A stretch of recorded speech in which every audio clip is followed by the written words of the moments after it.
The Law of Self-Defense content you are about to enjoy is presented for general educational purposes only. It does not constitute legal advice. If you are in need of legal advice, consult competent legal counsel in the relevant jurisdiction. Hey folks, Attorney Andrew Branca here from Law of Self-Defense, trying to do our weekly Law of Self-Defense news and Q&A show for June 17th, 2021, but I suspect I may not be getting audio out. If someone in the audience could give me an audio check, that would be great. Okay, awesome. Thanks, folks. I'm not sure why it's not streaming back into my headphones, but there we go. All right, well, welcome, everybody. This is the Law of Self-Defense News and Q&A show for June 17th, 2021. We have a bunch of stuff to discuss today, so I'll prepare to dive right into it. For those of you who may be uncertain about whether they'd like to hang in there for the whole show, we do have a number of news stories to share with you. One is about civilians, innocent bystanders, coming to the assistance of a police officer. The facts of the news story aren't that important, but I'd like to talk about the possible legal implications of coming to the aid of an officer. Another case about the police who shoot a man who himself was holding a shoplifter at gunpoint. Another case about murder charges being dismissed at trial by a judge, which almost never happens. And finally, another case in which charges were dismissed during deliberations after the jurors started looking up definitions to terms. And all of these news stories will be linked in the text version of today's content, which you can always find at the Law of Self-Defense website. After those news items and my comments on those, we'll get to the Q&A section, where we have a couple of interesting questions in from members. One of those was the legal implications about exiting your home or place of business to go investigating suspicious activity, such as gunshots or breaking glass outside or things of that sort. The legal implications around investigating that kind of disturbing events outside of your home or business. And then a second news story a second question came in that raises a common question within the self-defense community that I've seen come up time and time again. It's one we address with regularity in our Law of Self-Defense Level 1 class, and that is whether if you're carrying a gun for self-defense, you increase your legal risks in a prosecution if you're also carrying pepper spray. In other words, it's an argument that if you're carrying pepper spray, a prosecutor might argue, hey, you didn't actually have to shoot that guy. You could have just pepper sprayed him, therefore arguing that your use of deadly force was unlawful because you had pepper spray as an option, a defensive option. So we'll address that question as well. Before we dive into, by the way, if you'd like to send in questions for us to consider, not for today's show, but for next week's show, you can always send us questions to show@lawofselfdefense.com. Let me see if I can pull up that email address for all of you who are watching this on video. That's show@lawofselfdefense.com, and we'll take those questions under advisement for a future news and Q&A show, which we do every week, every Thursday at 4 p.m. Eastern Time. If you are a Platinum member of Law of Self-Defense, then I urge you to use the Platinum member Q&A form on your member dashboard. Your questions are guaranteed to be answered, and if private, if you prefer, just indicate as much when you submit your question. But everyone else can just send their questions to show@lawofselfdefense.com. So let me jump into these news items. The first that came to my attention this week was one involved in assisting a police officer, and the facts of the news story aren't that important to what I want to talk about, really. An officer was involved in making an arrest. The suspect fought the officer. The suspect was apparently about to achieve control over the officer's gun, and fortunately, innocent bystanders came to the officer's assistance. Okay, let me fix this issue. Bystanders came to the officer's assistance and helped gain control of the suspect, and everything all ended well for, I guess, everybody but the suspect.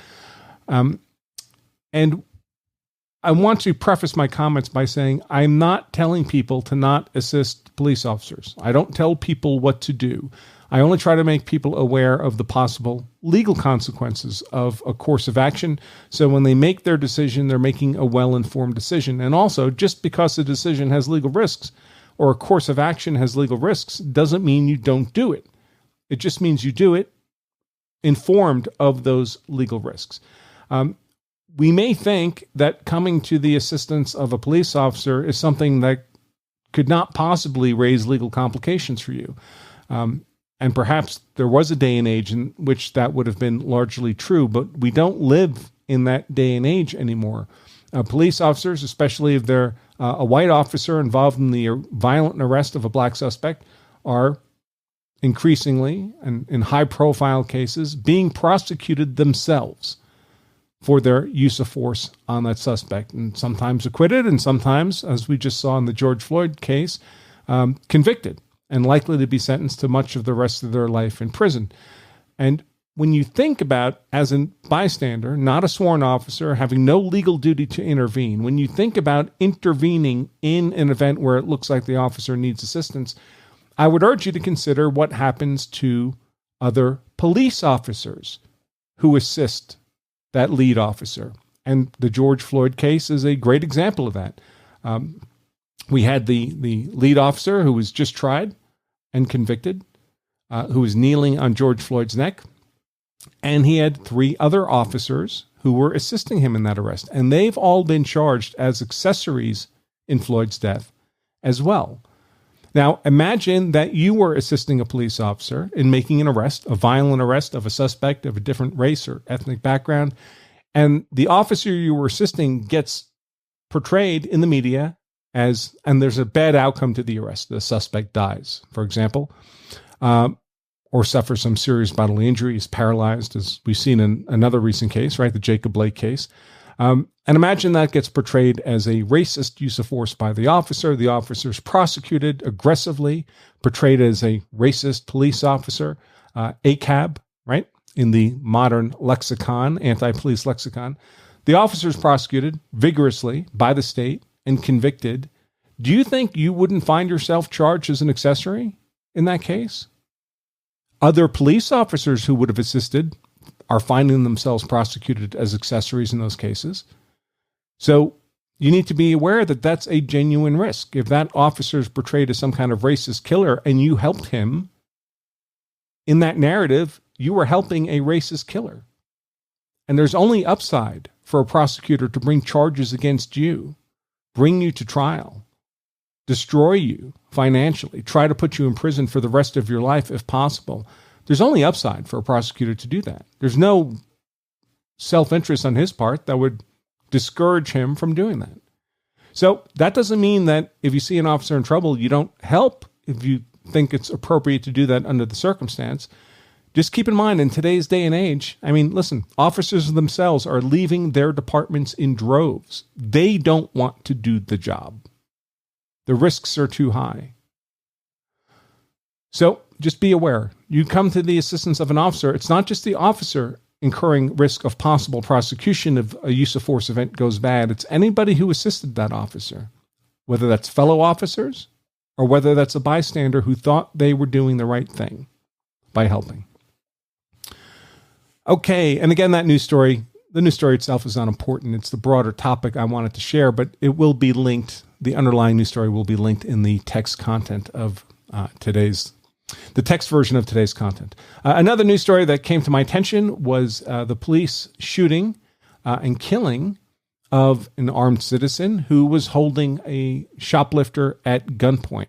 So there was a shoplifting, apparently genuinely occurred. A bystander, not someone who worked for the store, not a loss prevention employee, just a bystander, perceived the shoplifting, decided to hold the shoplifter at gunpoint. The police were called.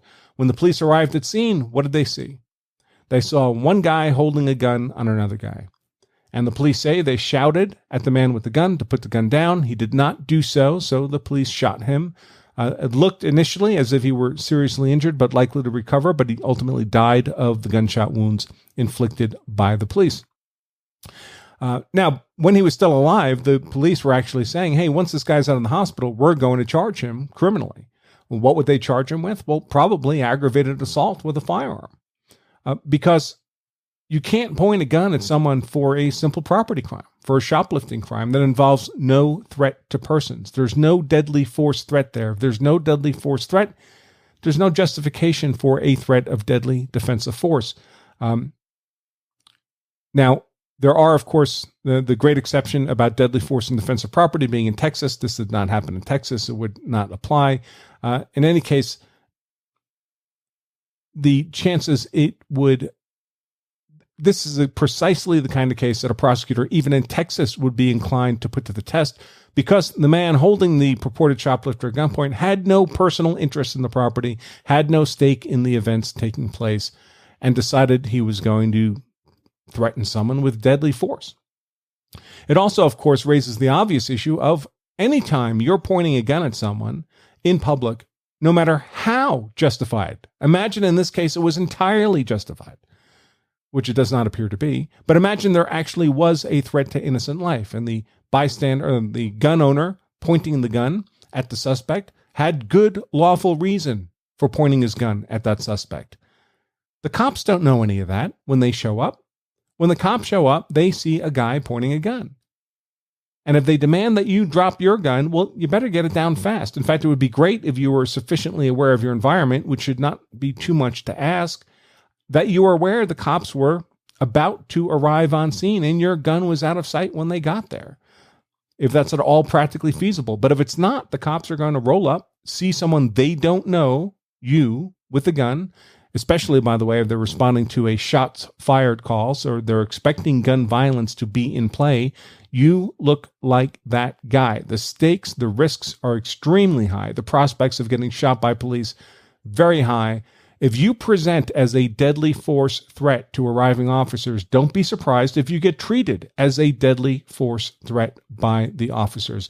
And please, folks, whatever you do, don't get those concealed carry badges. Don't get some kind of armband that says good guy or whatever they put on these armbands. Nobody knows what those means. Having a badge, if you're not a cop, is only a formula for trouble. Trust me, it doesn't help you. Police don't like it when they roll up and discover you have a badge, a fake badge, in their eyes, of course. And it is fake if you believe that a badge should only be held by someone who has that badge by lawful authority of the state. And it's just not going to help keep you from getting shot in this kind of scenario. So be aware of your environment. Now, why did this guy not drop his gun when the police told him? I don't know. The news story doesn't say. Doesn't provide a reasonable explanation. For all we know, the guy was deaf. Couldn't hear the commands. If you're deaf, that's a really high-risk conduct to engage in, folks.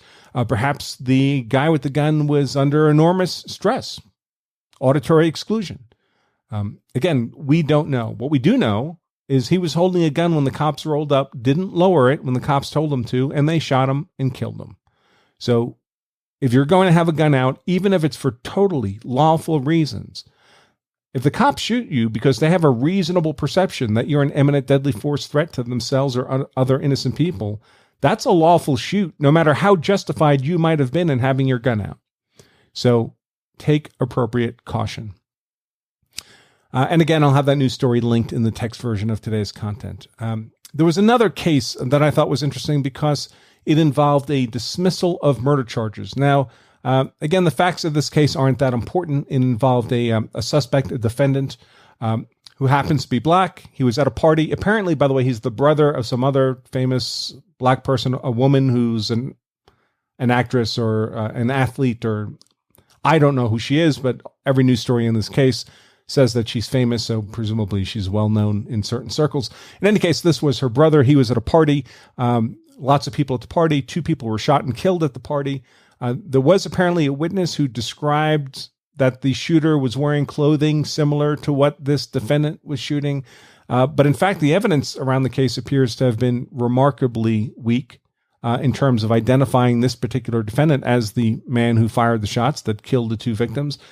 He'd actually gone to trial at least a couple of times before, and both those trials had resulted. One resulted in a mistrial. The other resulted in a conviction that was reversed. So he was going to trial the 3rd time now. And anytime you're going to a criminal trial, one of the pro forma things your lawyer will do is before you get to trial, there'll be a probable cause hearing. And at that hearing, your defense attorney will argue that there's insufficient evidence to support probable cause in this case and ask that the charges against you be dismissed. That's almost always denied. The prosecution doesn't generally get a case to that point unless there is sufficient evidence for at least probable cause. Then when you actually get to trial, one of the first things a defense counsel is likely to do is ask for the charges to be dismissed again on the grounds that given the available evidence, and by then both parties should effectively know all the available evidence, that given the available evidence, no reasonable jury could find that the crime charged has been proven beyond a reasonable doubt. What kind of circumstance could lead to that conclusion? Well, it might be, for example, that a crime might have several elements, and one of the required elements, in fact, there's zero evidence to support that element. Well, there's zero evidence to support a required element, then the crime can't be proven beyond a reasonable doubt because, well, one of the required elements is zero evidence. Can't be proven if there's zero evidence. But again, generally, this kind of motion to dismiss charges is made and then dismissed by the judge, not granted by the trial judge, because again, the prosecution doesn't generally get a case to that point unless they have their ducks in a row and have made sure they have at least a prima facie, at least some superficial evidence on each element of the crime. And once they have that, once there's more than zero evidence on each element of the crime, then it's really up to the jury to decide what weight and credibility to give that piece of evidence. So generally the trial goes forward. Here we have a very unusual case, and this was a murder case, in which the trial judge at the start of the trial simply dismissed all the charges, said that, in fact, agreed with defense counsel that the evidence on hand was not sufficient for a reasonable jury to find that the charge of murder, two counts of murder, had been proven beyond a reasonable doubt. The one witness they had who provided a physical description that kind of matched the defendant, well, the description only matched about 75%. A couple of other witnesses that were supposed to show up for trial for the state and provide compelling testimony, in fact, suddenly disappeared just before trial. So the prosecution was not able to produce those key witnesses. And without them, the judge decided that there simply was not enough evidence that would allow a jury to conclude guilt beyond a reasonable doubt and dismiss the murder charges right there. That never happens, folks, but it happened here, the exception that proves the rule. So if you want to see a case where that happened, well, I'll link that news story again in the text version of today's content. Finally, we have a case, an odd case out of New Hampshire.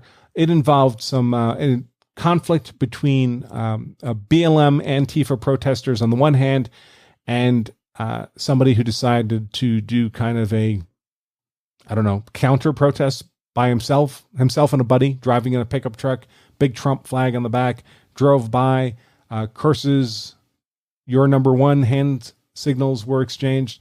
Someone apparently threw a water bottle at the truck. The truck stopped. The defendant got out waving a gun. Now, the crowd was approaching him, so he's arguing self-defense in this trial.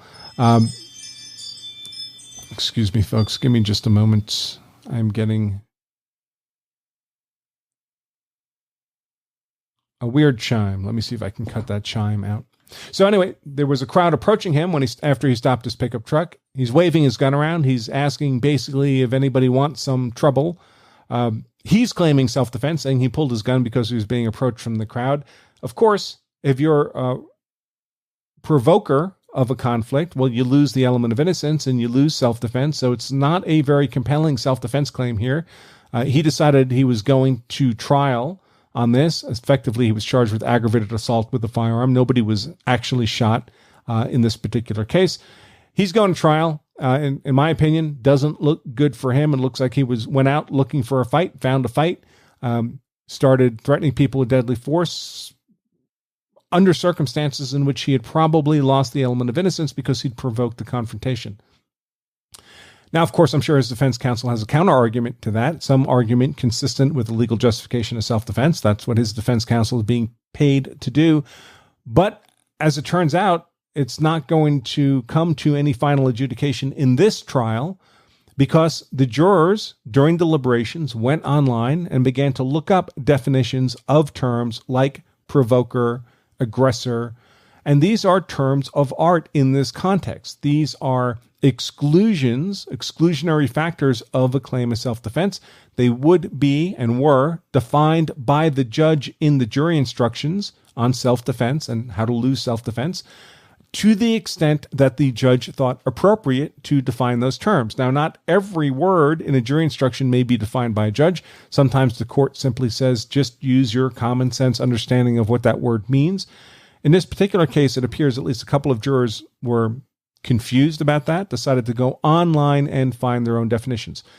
Folks, as a juror, you're required to arrive at a verdict based solely on the legal arguments, evidence, and jury instructions given to you in court. You may not leverage outside sources of information. One of the key roles of a trial is to act as a gatekeeper on the information, on the legal arguments, on the evidence, on the jury instructions that a jury is allowed to have and consider in their deliberations. If the judge does not give it to you, you're not allowed to use it.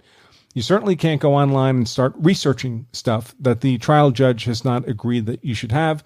And so this guy who acted stupidly, even if his conduct was ultimately legally justified, which seems unlikely, but this defendant who acted rather stupidly and getting himself into a confrontation where he had to start waving a gun around, he gets a free pass on this trial. Now, the prosecutors, of course, are already saying they're going to retry him, try him again, which is a win from a defense counsel's perspective. He's not convicted. He's not going to be sentenced to some lengthy term in prison, at least not yet. So you get another bite at the apple at a defense. A mistrial is a win for the defense every day of the week. And I caution people, just be aware when you go for a retrial, whatever resources you had for the first trial have already been expended. Most people will expend a large proportion of their resources to avoid going to jail for a decade or two. Often they're left with very few resources for a second trial. So it's not the same battle anymore. You had an army, a legal army for the first trial. That legal army is expended now. You don't have that anymore for the second trial. And by the way, the prosecution knows that you're much less resourced in a retrial than you were in a first trial. In this particular case, it appears this defendant was sufficiently destitute and lacking in resources that he had a public defender even for his first trial. So he'll just have a public defender again for his second trial. And I don't expect the outcome there to be, frankly, anything but guilty in that second trial as well. But nevertheless, it's an unusual case in which we see in a trial abruptly brought to an end with a mistrial during deliberations, the most final possible stage of the trial proceedings, because of jury misconduct in going online when they're not supposed to and looking up outside sources of information beyond those that were provided in court. Okay, folks, and again, that news story will also be linked in the text version of today's content. Those are all the news stories I wanted to cover, so we'll jump into the Q&A portion of the show. And I just want to mention again, if you'd like to submit questions for next week's Q&A show, you can do that by emailing them to us at show@lawselfdefense.com. If you are a Law Self-Defense Platinum member, then I would encourage you to use the Platinum Q&A forum on your member dashboard, as those questions get prioritized. And in fact, they're guaranteed to be answered, and privately, if that's what you prefer. Next up is the Q&A portion of the show. So I'll answer a couple of questions that were submitted to us beforehand. And then, time allowing, I will answer questions live. So if you're watching this live on the Law Self-Defense member dashboard or on the Law Self-Defense Facebook page, before we close out the show, if time permits, we'll scroll through the comments for any questions that might have been asked live and do our best to address those. Before we jump into the questions, though, I do want to mention the sponsor of today's show, and that is CCW Safe. CCW Safe is a provider of legal service memberships, what many people mistakenly call self-defense insurance. In effect, they promise to pay their members' legal expenses if the members involved in a use of force event. And folks, those expenses start big and get bigger fast. For example, imagine a case where you were threatened, you displayed your gun, you didn't fire a shot, didn't hurt anybody, but now you find yourself charged with aggravated assault with a firearm, typically a 10-year felony or more time in prison if you're convicted. And if you're charged with aggravated assault with a firearm, you retain an attorney, and that attorney's retainer is going to be on the order of $30,000 to $50,000 for the pre-trial work, folks. That doesn't even cover the trial. That's for pre-trial work. If it's a killing case where you've actually shot and killed someone in self-defense and now you find yourself charged with manslaughter or murder, you're easily looking at $100,000 or $200,000 pre-trial expense. Very common. And then just multiply that for the trial itself. So if you don't have that kind of money stuffed in your mattress, just in case you're compelled to defend yourself or your family, it can be very useful to have a financial partner standing behind you to make sure you have the resources you need to fight the legal battle the way you want it fought. And that's as if your life depended on it, folks, because really it does. And that's what CCW Safe offers to do for its members. Now, there are several companies out there that offer similar services. I've looked at all of them, as you might imagine, and I found that CCW Safe is the best fit for me. I'm a member of CCW Safe. My wife, Emily, is a member of CCW Safe. Having said that they're the best fit for me doesn't necessarily mean that they're the best fit for you. That's something only you can decide, but I do encourage you to take a look at what they have to offer by pointing your browser to lawofselfdefense.com/CCWSafe. And if you do decide to become a member, at that URL, you can save 10% off your membership with them by using the discount code LOSD10. That's LOSD for Law of Self-Defense and the number 10. Okay, folks, let's jump now into our Q&A section. So we have two major Q&A questions that were sent in, both by Law of Self-Defense Platinum members. There were some other questions also emailed in, but we prioritize our Platinum member questions, as I mentioned, and I expect we'll just have time for these two because they're a little bit lengthy. And if any time is remaining, we'll devote that to any live questions that were submitted in the comments during the live show. So the first question comes in from Jim B., Platinum member of Law of Self-Defense, and he asks about a scenario in which he hears noise outside his office or his home or some other structure, and in his question, he specifies shots being fired, but more broadly, it could be glass breaking, it could be sounds of a struggle, it could be something disturbing happening outside your office, home, or any other building you're in. And he asks, is it safe, legally speaking, for me to inspect and secure the property? He says, I have no doubt hiding family or employees in a room and remaining on guard inside may put me in a better position for legal defense or may create higher risk. How do I minimize the prosecution's ability to convict if he goes out to investigate, ends up in a use of force confrontation? How will the fact that he went out to investigate implicate his legal defense? So let's assume that his use of force itself is otherwise on solid ground. So he didn't use excessive force under the circumstances and so forth. Let's focus our attention simply on him going outside. Now, first of all, I can tell you the number one goal, folks, is to survive the fight, right? You have to, if you don't survive the fight, then nothing else really matters. So if I hear gunshots outside, I guarantee you there's one thing I'm not doing. Unless I have reason to believe my family is out there, I'm not going out there. I'm not going out to get into what is apparently a gunfight. That's not my job. That's not my duty. And that's not a situation I'm going to voluntarily put myself into. And by the way, folks, anytime you go to what appears to be a fight, rather than the fight coming to you, it doesn't look much like self-defense. Now, are there exceptions to that generalization? Of course, we had the church shooting in Texas a year or two ago where a gentleman in his home was notified that people were being shot in the church, grabbed his own AR-15. The bad guy was also using an AR pattern rifle, apparently. Good guy grabbed his AR-15, ran out in his socks, and engaged the bad guy, or at least made the bad guy aware of his presence. Bad guy fled. Good guy chased him. It all had a happy ending. Again, I'm not telling people not to intervene. Just keep in mind what you're doing. If you're going out to gunshots, you're going out to an apparent gunfight. And there better be a damn good reason for that. Now, a mass shooting event, Sounds like a pretty good reason to me. An argument between two drug dealers who happen to see each other's cars going down the street outside your business. Not my circus, not my monkeys. So make sure you're making well-informed decisions. What if it's just noise you hear? You hear breaking glass outside in the parking lot. Maybe a car's being broken into, right? Not that unusual, especially in this era where car break-ins, simple property crimes apparently are no longer deemed to be criminal activity in many of our urban centers. It's just apparently some form of reparations to be able to steal someone's property, steal their car, steal items from their car. So there's a property theft going on. What are you going to do about that? Well, is the property in your car worth getting into a physical confrontation over? I hope not. I hope you're not leaving stuff in your car that's worth that.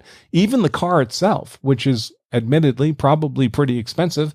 Are you going to get into a fight over your car? Maybe you can. You certainly can use non-deadly force in defense of property. The law allows for that. But can you have any degree of confidence it's going to stay a non-deadly force fight? That guy stealing your car isn't going to have tools or knives or weapons or a gun that will escalate things to a deadly force confrontation? And if he does that, are you now privileged to use deadly force in self-defense? Yes, you are. But now you're in a gunfight again. And that's not where we want to be. That privilege to use deadly defensive force ought to be the last thing we want to happen to ourselves, and we ought to conduct ourselves in such a way that it's the least likely situation in which we'll find ourselves. If I were to look out my window right now and see my car being stolen, I'd call the police. And if the car rolls away before the police get there, well, that's what I have car insurance for. I'm not going to kill somebody over stealing my car because I don't want to kill somebody over stealing a car. And also, I don't want the legal complications that would invariably arise from having killed someone over stealing a car. And of course, in any case, you can't use, at least outside of Texas, deadly force in defense of mere property anyway, and your car is mere personal property. Now, are there situations in which you're almost compelled to go out and investigate?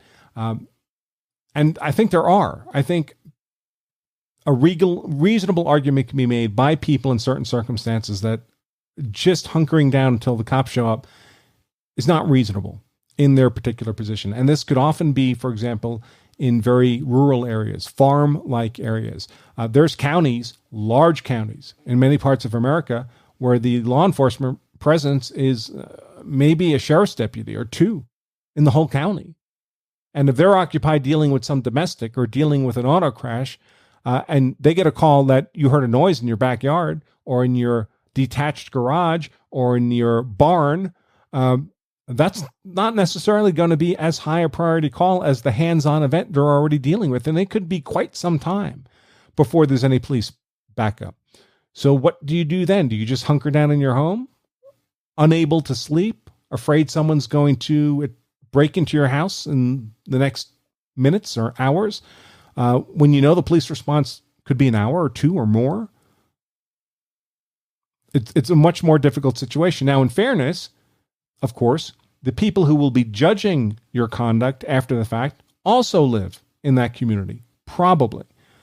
You'll have your local police, you'll have your local prosecutors, a local trial judge, jury will be selected from that community, and hopefully they would understand these dynamics, that you live in an isolated area. Police response is slow in the extreme. You can't simply hunker down in your house waiting for something bad to happen when help is unlikely to arrive anytime soon. Are there alternatives? Well, maybe. I mean, maybe you can call neighbors. If I lived in that kind of environment, I'd want to know my neighbors pretty darn well. And if they told me they were hearing noises in their yard, it might be helpful to have half a dozen other law-abiding members of the community arrive on scene in their cars, if only to present such a number of people that someone who's committing a petty crime in a detached garage is not going to be interested in a confrontation at that point. The goal there, however, would be to deter the bad guy from remaining on scene. That's the goal, not to necessarily make some kind of citizen's arrest. If the bad guy is going to run away, that's a win in my book every day of the week and twice on Sunday. So Jim asks, how can I minimize the prosecution, the legal implications of going out to investigate. The best way is not to go out to investigate, right? Call the police, call the guys who have body armor, shotguns, dogs, helicopters, partners, backup. Call those guys to deal with this. They're paid to do it. They're trained to do it. They have qualified immunity from civil suit if something were to go wrong. And of course, they have a badge and a gun and are in a much better position to be making an arrest than you would, for example. If you must go outside, and the only reason I can imagine going outside personally would be if I believed there was some threat to innocent life taking place, not over a mere property concern. Or perhaps if I lived in that kind of very rural environment I just addressed, but I don't live in that kind of environment.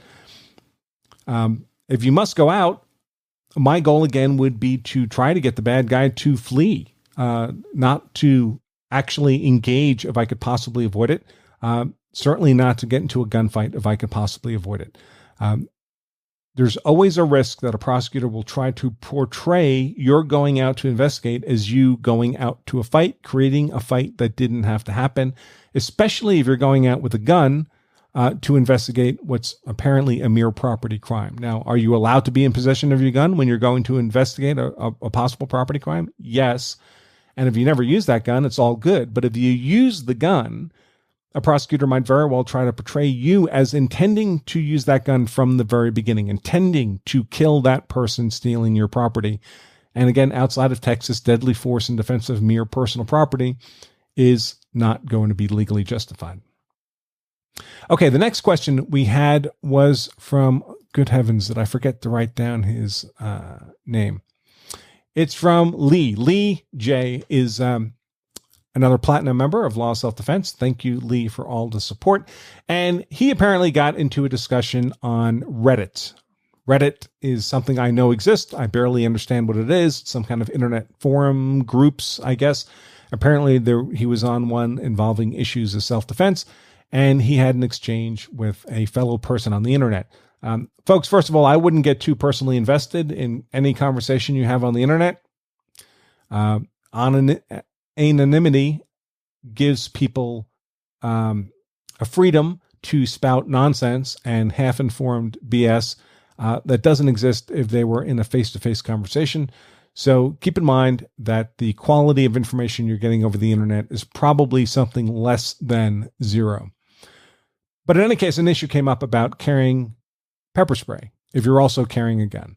And this other individual, not our platinum member, but the person he was speaking with, suggested that, hey, you shouldn't carry pepper spray if you're carrying a gun, because then a prosecutor can argue, well, you didn't actually need to shoot your attacker because you had pepper spray as an option, and therefore shooting your attacker was unlawful, not justified, and you're guilty of whatever the crime is that you're charged with over the shooting, murder or manslaughter if you killed them, aggravated assault or aggravated battery with a firearm if you merely frightened them or actually caused them physical injury.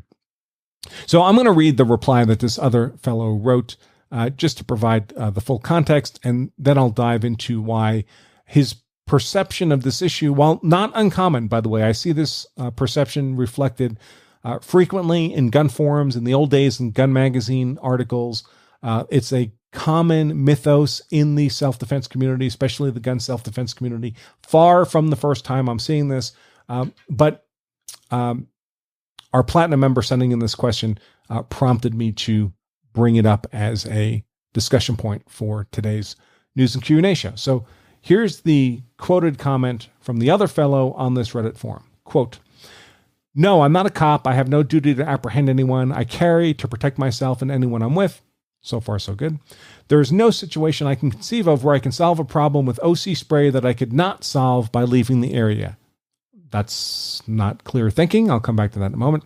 He continues, "Furthermore, in the off chance I get in a citizen-involved shooting, I don't want to end up arguing with the other guy's lawyer in court about whether or not I should have just pepper sprayed him instead of shooting. Carrying a non-lethal option gives them room to argue that you should not have needed to use the lethal one, which will only make your case harder. It doesn't matter how right you actually are.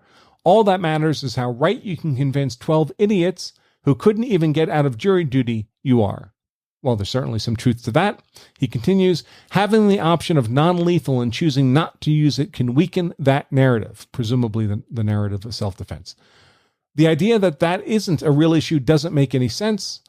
Any weakening of your case could very easily be the thing that convinces a juror that you were in the wrong, or convinces the prosecutor not to drop the case as obvious self-defense, or convinces your own lawyer that your best option is to take a plea deal.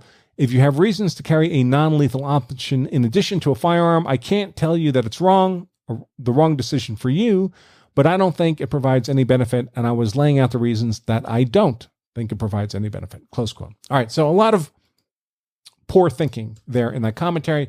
So let me roll back up to the top where he mentions, first of all, he says, there's no situation I can conceive of where I can solve a problem with OC spray that I could not solve by leaving the area. Well, that's just not well thought out. First of all, it presumes he's physically capable of leaving the area and that the area provides a means of efficient egress. That's not always the case. Sometimes you're in a position where there is no place to go. Sometimes you're cornered. Sometimes you could normally flee at speed, but you can't now because you recently broke a foot or injured yourself or otherwise have your movement inhibited. Sometimes you're just an older person. I'm no spring chicken myself. I recently, suffered a broken foot that seriously impaired my ability to get around. I'm not all that quick these days under the best of circumstances. Sometimes you just can't move fast enough to escape what the threat is, even if a path of retreat is available to you. Sometimes maybe you could flee, but you're with someone you have a duty to protect that can't flee. If you're with your 5-year-old, say maybe 2 children, what are you going to do then? Flee and leave them behind? Pick up another 120 pounds a person and run at speed? I don't think that's going to happen. Maybe you're with an elderly parent. You're going to throw them over your shoulder and run away? Would that be practical? I don't know, but in many circumstances, what if you're with both your elderly parents? You're going to pick them both up and run away? So sometimes you just can't leave. And so this notion that, hey, any problem I could solve at OC, I could solve by leaving, it's just poor thinking from a purely tactical perspective. So that's not a legal issue there. That's just common sense tactical decision making. The other issue he raises, this is the common legal issue that's raised in this context, is I don't want to end up arguing with the other guy's lawyer in court about whether or not I should have just pepper sprayed him instead of shooting. Carrying a non-lethal option gives them room to argue you should not have needed to use the lethal one. Well, this perception simply reflects a very imperfect, really broken understanding of what's going on if you've used deadly defensive force in a use of force event and are claiming self-defense justification. So let's say you've shot somebody with a gun, and during the investigation, it's discovered you have pepper spray. Or maybe you didn't have pepper spray. Either way, we'll discuss both of those scenarios. So you've shot someone, you're claiming self-defense. What has to be true for your use of deadly defensive force to be lawful? Well, you have to have the 5 elements of self-defense, which we talk about all the time here. By the way, if you don't know what those 5 elements are, I would urge you to please do yourself a huge favor. We have a little downloadable PDF that lists the 5 elements of self-defense. For those listening on audio, they're simply the elements of innocence, imminence, proportionality, avoidance, and reasonableness. You can download this PDF. It provides a brief description of each of those 5 elements. If you don't know what these 5 elements are, you can't possibly understand self-defense law. These are the core components of any claim of self-defense or defense of others, and you can get it for free. We don't charge for this at lawofselfdefense.com/elements. That's lawofselfdefense.com/elements. So please, if you do get nothing else out of this show, I urge you to download that 5 elements of self-defense infographic that we make available at absolutely zero charge. So you've shot someone in self-defense. You want to justify that shooting as lawful self-defense. You have to have those 5 elements. Let's presume all 5 are required. In most states, the element of avoidance is not required because most states are stand your ground states. But let's pretend for purposes of convenience, all 5 elements are required. Well, then you have to have all 5 elements. There has to be evidence in support of all 5 elements. And the threat to your claim of self-defense, what the prosecution has to do to overcome your claim of self-defense, is he has to disprove any one of those required elements beyond a reasonable doubt. If he can do that, he's defeated your claim of self-defense, your justification goes away, you're guilty of whatever the underlying criminal charge was. But if he cannot disprove any one of the required elements beyond a reasonable doubt, well, then he hasn't disproven self-defense, and the jury's instructed to acquit you on the basis of self-defense. Now, that's all true whether or not you have pepper spray on your person. So if you're carrying OC spray and you've shot someone and you're claiming self-defense, what does the prosecution have to do to disprove your claim of self-defense to convict you? He is to disprove any one of those 5 elements beyond a reasonable doubt. If you're not carrying pepper spray and you shot someone and you're claiming self-defense, what does the prosecution have to do to convict? Exactly the same thing. He has to disprove one of those 5 elements of self-defense beyond a reasonable doubt. The pepper spray changes nothing in terms of the legal burden facing the prosecutor. Doesn't increase it, does not decrease it. Now, obviously, if he can disprove one of the 5 elements beyond a reasonable doubt, then he's disproven self-defense and your justification fails. And if he can do that and you were carrying pepper spray, what happens to your claim of self-defense? Well, it's gone. He's disproven self-defense. And if he can do that and you're not carrying pepper spray, what happens to your claim of self-defense? Well, it's disproven. The OC spray changes nothing about the legal threshold that the prosecutor has to reach. It changes nothing. Now, if in fact, for example, your use of deadly defensive force was not justified because, hypothetically, I'll pick one of the elements, proportionality, you were not facing a deadly force threat, well then, sure, if you were not justified in using deadly defensive force, you should have only used non-deadly force. That's all the law allows. But that's true not because you happen to have pepper spray on your person or not have it on your person. That restriction, constraint, requirement of proportionality that you not use deadly force if you're not facing a deadly force threat applies regardless of whether or not you happen to have a canister of OC spray in your pocket. So again, the pepper spray changes nothing. Now, could a prosecutor say those words, say to the jury, ladies and gentlemen of the jury, this defendant shouldn't have shot that victim because he could have pepper sprayed him and said, of course, they can say any words they want in a courtroom. The question is, what impact is it likely to have? How does it actually change the legal battlefield? And it doesn't, folks.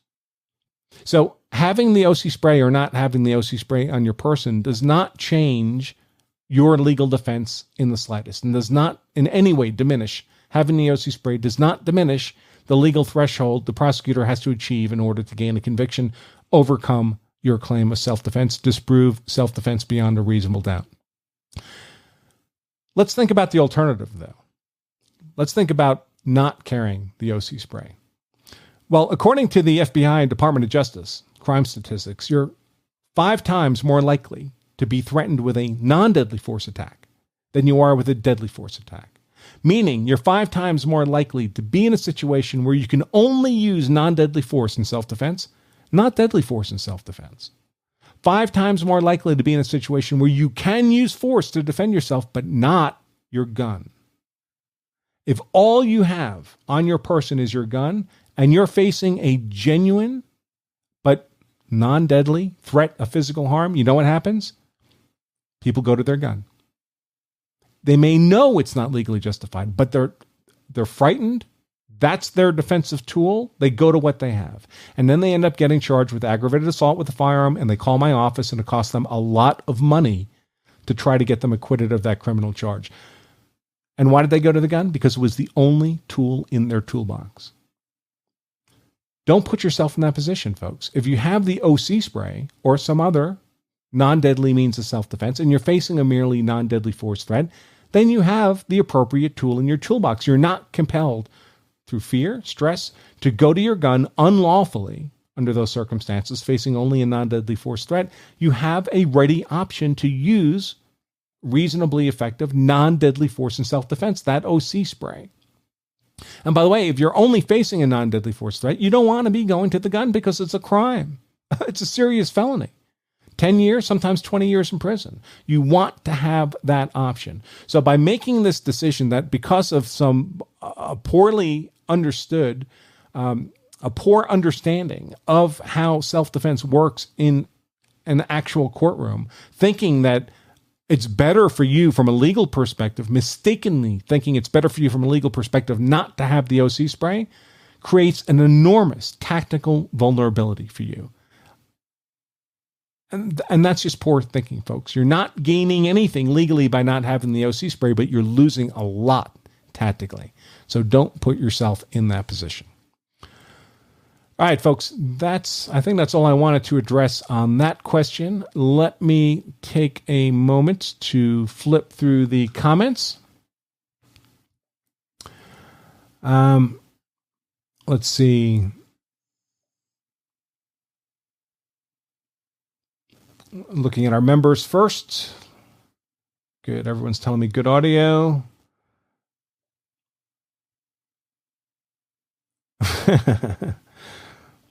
We have very funny members. Well, thank you, folks, for joining us. And thank you, Law Self-Defense members. Let me take a look now, but there's no questions there for me to address, really. Let me look through the comments here on the Facebook Live. Welcome, folks. Keith Pendergrass asked, have you thought about the shooting at the Capitol? I have thought about it. I've written about it. So if you're a Law Self-Defense member, go through the Law Self-Defense blog to the period, the week or so following the shooting. And I have a blog post up there where I step through a detailed legal analysis, but it's too in-depth. I get asked this on almost every live show we do, every news and Q&A show we do, and I just can't repeat the same response every time. But if you're a Law Self-Defense member, there's a detailed legal analysis of that shooting on our site, which of course is organized by date. So just go to sometime in the week or so immediately following the shooting, I did that legal analysis. Let's see.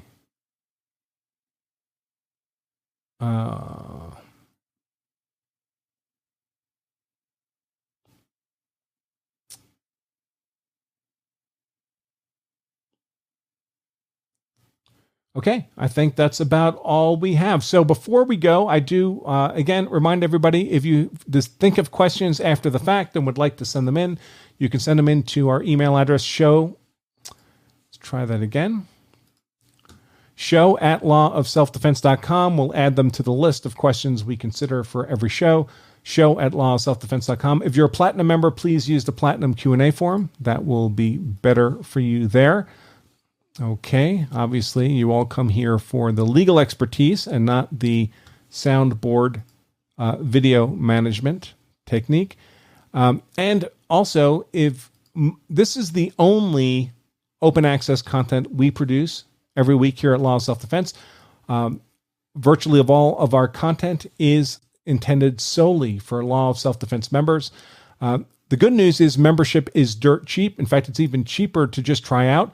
You can get a 2-week trial with full access to all our content at lawofselfdefense.com/trial. 2 weeks for just 99 cents. No limitation on your access to our content. It literally gives you access to hundreds of hours of blog post, podcast, video commentary, much like you heard here today, although generally focused on a specific case rather than kind of the broader approach we take in these news and Q&A shows.